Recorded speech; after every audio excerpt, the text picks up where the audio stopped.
I felt like this was a hard week.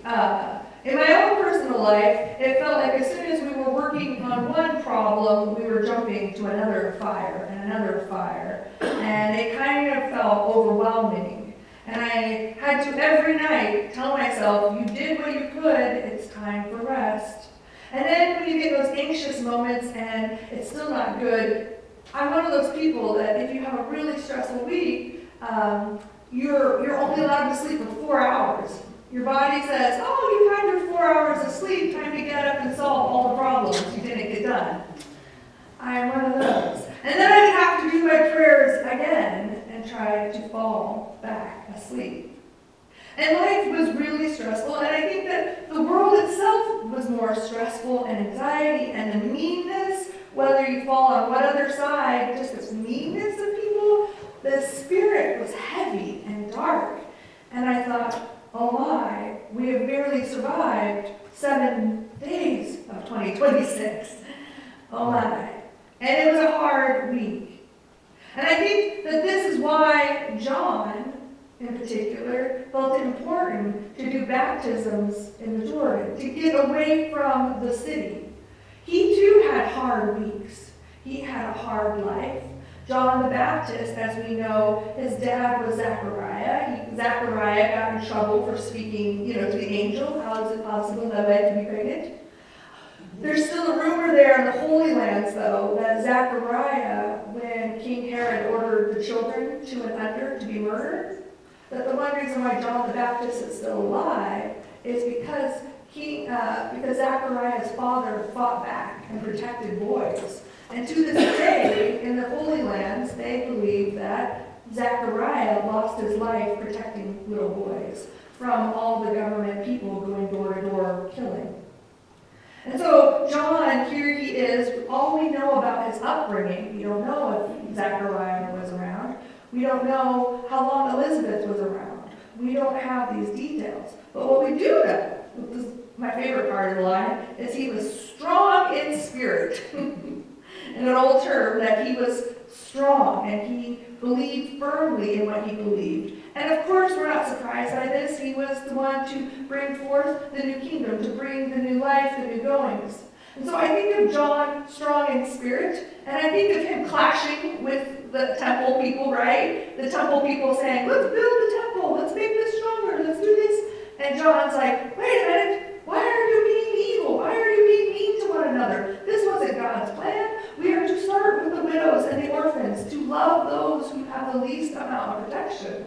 And so John the Baptist is going and he's strong in spirit, and finally he puts his hands in the air. Maybe he had some rough night sleeps, and he goes, enough!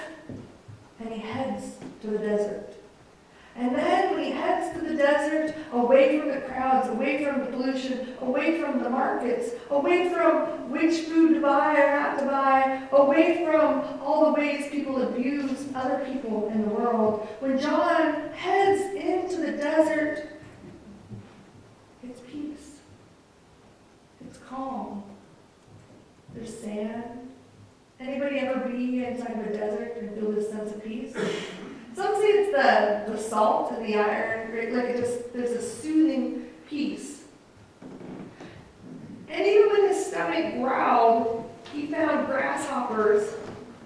And even when the grasshoppers were not so tasty, he would find honey and dip them, or some brave soul would go and take care of that task. But they found a way to make it. That eating grasshoppers in the desert was far better than the chaos and the stress and the meanness of society. That they had to turn off the news channels, turn off the news of the government that was lying to them. They needed respite.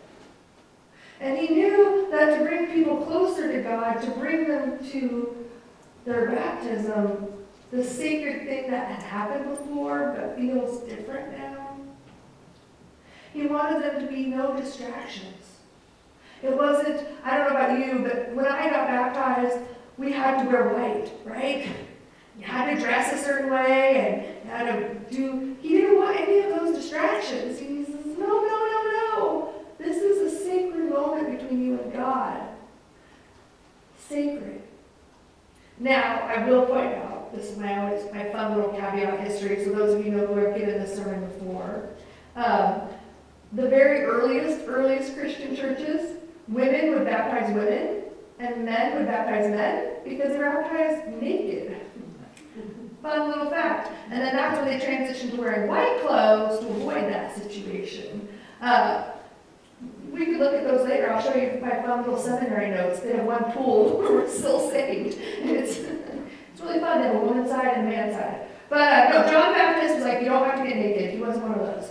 So John, he had people in the desert. He gets away from the chaos, away from all the rules, away from doing this or that, and away from the meanness. And he takes them to the desert, and they have peace. And he wants to be clear. He needs each person to consent. Do you plan to follow God from this moment on? Do you plan to listen to your heart? And if your heart says this is icky or wrong, I'm not going to do it. If your heart says fear and live by fear, you have to decide to go against your human nature and say, no, I will not be afraid. I will stand up for what is right. So he teaches the people, and he's like, we're going to go into this new life, and with this baptism, something else is about to take place. We're going to wash away the sins, and you get a second chance, an adoption into a new family. Or like Sandy becoming an American citizen, who's actually from Canada, I know, but you get a second chance, a new family, and you are adopted into this bigger picture. When they came for this moment of baptism, there in the desert, it wasn't camping like nowadays, which, by the way, I have my own beefs with, but it wasn't camping in the sense that some people have really fancy RVs, right, that are hooked up to electricity, that are humming all night, while those that are stuck in the tents are sleeping like, no, everybody, it was like kind of an equalizer. Everybody endured the same thing. And there they were, slave or citizen, or something in between, like most of the Jewish folks, male or female, child or adult, all were welcomed to baptism. And they were all equal. And they were given this fresh, sacred, holy space. Now, I love what John does next, because John does not fall far from the apple cart. We talked a little bit about Zechariah questioning the angels. So when Jesus comes up to be baptized, well, this might be Matthew's rendering. I don't know if he really argued with, I don't know that John the Baptist argued with Jesus. We know they were cousins, so there's a good chance there was an argument one time or two in their life. But John the Baptist asked Jesus, why would you have me baptize you, basically, right? Like, you're pure without sin. I've seen you, and I'm suspicious, I'm guessing John the Baptist had seen Jesus pull a few miracles by this point. Just because the first kind of like miracles we have seen are the wedding, doesn't mean that was his first miracle, right? You know, he probably had performed some other miracles. So John the Baptist, being a little bit like his dad, questioning this person from God, says, why would you want me to baptize you? You're without sin. I don't understand. Now, Jesus' answer is not a great one, okay? Now, that sounds blasphemy, but hear me out. His answer is, let me go back to where it says, Jesus' answer. So, John the Baptist says, then Jesus came from Galilee to John at the Jordan to baptize him. John would have prevented him, saying, I need to be baptized by you, and do you come to me? But Jesus answered him, let it be so now, for it is proper for us in this way to fulfill all righteousness. Okay, so basically Jesus' answer is because I told you so. Because it's the right thing to do. Just do it. How many of there as a parent or as a child, when your parents said, go do it, and you asked why, and they said, because I told you so, felt very satisfied?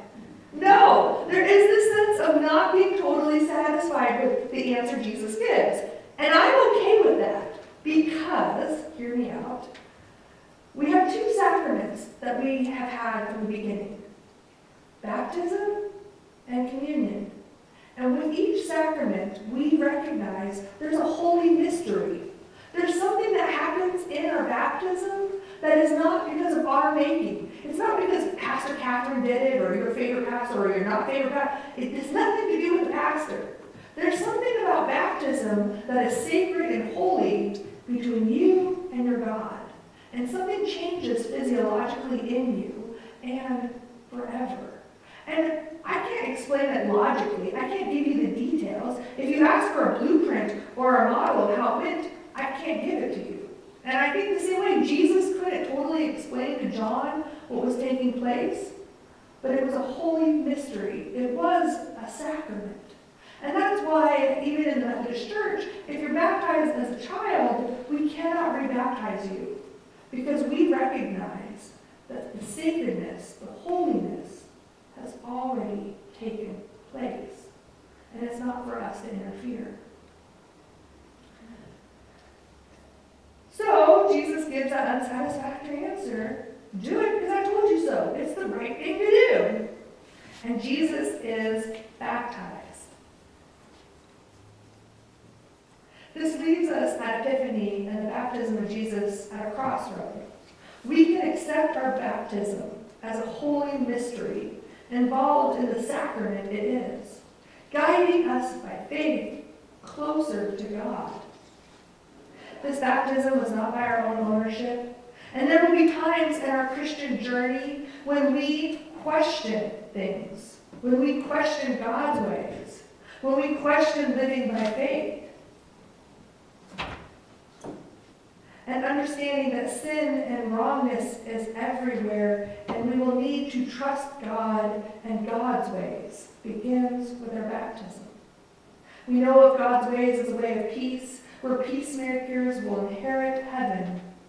Not those stockpiling weapons or bullying people around or knocking on doors and taking children. No, God is a peacemaker. The baptism we are called to reminds us that we are committed to peace. We are committed to equality, to justice for all. We are committed to seeing God in each and every child.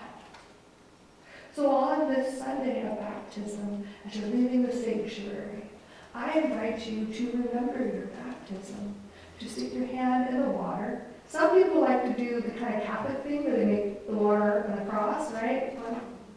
Shoulder. Some people like to take it and put it on their forehead and then hold their hands in prayer. Some people just like to put it on their hand and pray. I invite you all to do that as you leave, to recommit to your baptism. And if you haven't been baptized, for whatever reason, I invite you to think about that, and we will be happy to accommodate.